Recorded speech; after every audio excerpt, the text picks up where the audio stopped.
J'ai déjà mentionné son nom dans le passé, le rabbin Itzi Horowitz, qui est le shaliach en Californie, dans la ville de Temecula, que malheureusement, ça fait des années maintenant qu'il a été rendu immobile à cause de la maladie SLA Lou Gehrig.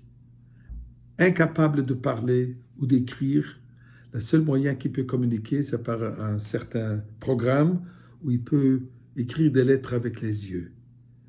Et voilà ce qu'il écrit sur la paracha de cette semaine.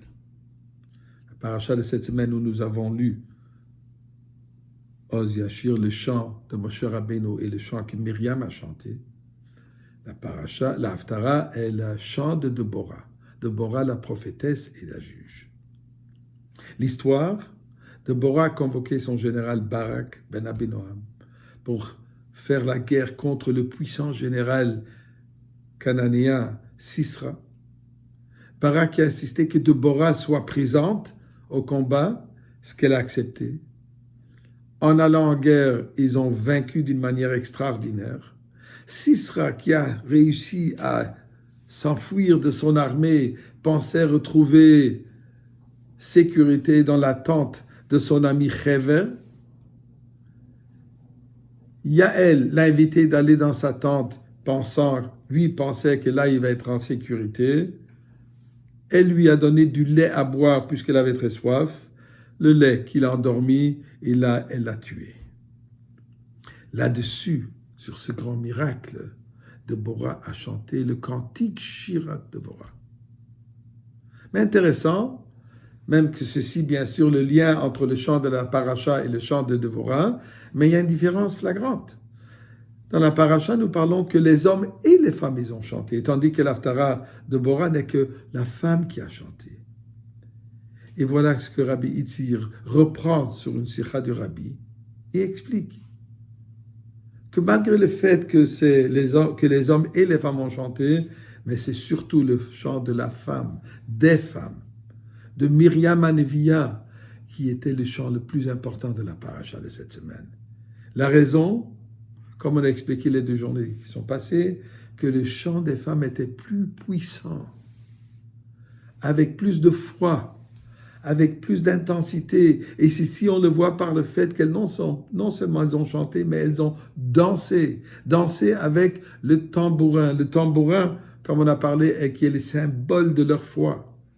Et ceci s'attribue aussi à Myriam.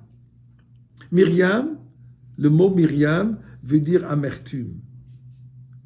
Myriam, la Torah nous parle ici, prophétesse, sœur d'Aaron. Ne mentionne pas la sœur de Moshe, puisque fait allusion encore bien avant la naissance de Moshe. Quand Myriam a été celle qui a influencé ses parents de se remarier et d'amener en vie, de donner naissance à Moshe Rabbeinu. Et quand Moshe Rabbeinu a dû être maître dans le Nil, il y a marqué elle a vu de loin. Elle a vu que 80 ans plus tard, c'est ce Moshe qui va nous libérer. Malgré l'amertume le plus dur de l'exil d'Égypte, elle n'a pas perdu sa foi, même si ça a pris 80 ans. Et pour cela, la Haftara nous dit, même si ça prend du temps pour voir le chant final, prenons le son de Deborah, prenons le son de Myriam, prenons le son des femmes pour avoir cette force et ce courage. Eh bien, Deborah, elle est appelée la femme de Lapidoute. Lapidoute, nous dit le Chachamim, ça veut dire la flamme, puisque c'était elle qui préparait les mèches pour le Mishkan. C'était elle qui amenait la lumière, telle que les femmes aujourd'hui amènent la lumière dans les foyers par les lumières de Shabbat. En plus qu'elle était prophétesse, elle était aussi juge. Mais il y a marqué qu'elle était toujours assise pour juger sous un palmier dattier. Et la raison, puisque les feuilles d'un palmier dattier sont très hauts et l'arbre ne donne pas vraiment de l'ombre pour qu'elle ne soit pas seule avec des hommes quand elle est jugée. Et d'ailleurs, dans la chanson de Deborah, elle bénit Yaël qui a tué Sisra en lui disant « Bénis parmi les femmes de la tente ». Femmes de la tente, Sarah, Rivka, Rachel et Léa, qui sont connues comme les femmes de la tente pour leur modestie, pour leur implication dans leur foyer, dans leur maison. Et voilà ce que le rabbin Itzik conclut cet article, avec des paroles et un témoignage très, très émouvant. Il dit, je vois que tout ce que ma femme Dina endure avec une telle grâce, et malgré tout, elle prend le temps d'être présente et de remonter le moral des autres. La vraie femme de l'attente, mais qui donne son message aux autres aussi. Ces nobles traits des femmes juives sont qui ont ramené la rédemption en Égypte, et c'est ces mêmes traits qui apporteront la rédemption imminente par la venue de Mashiach.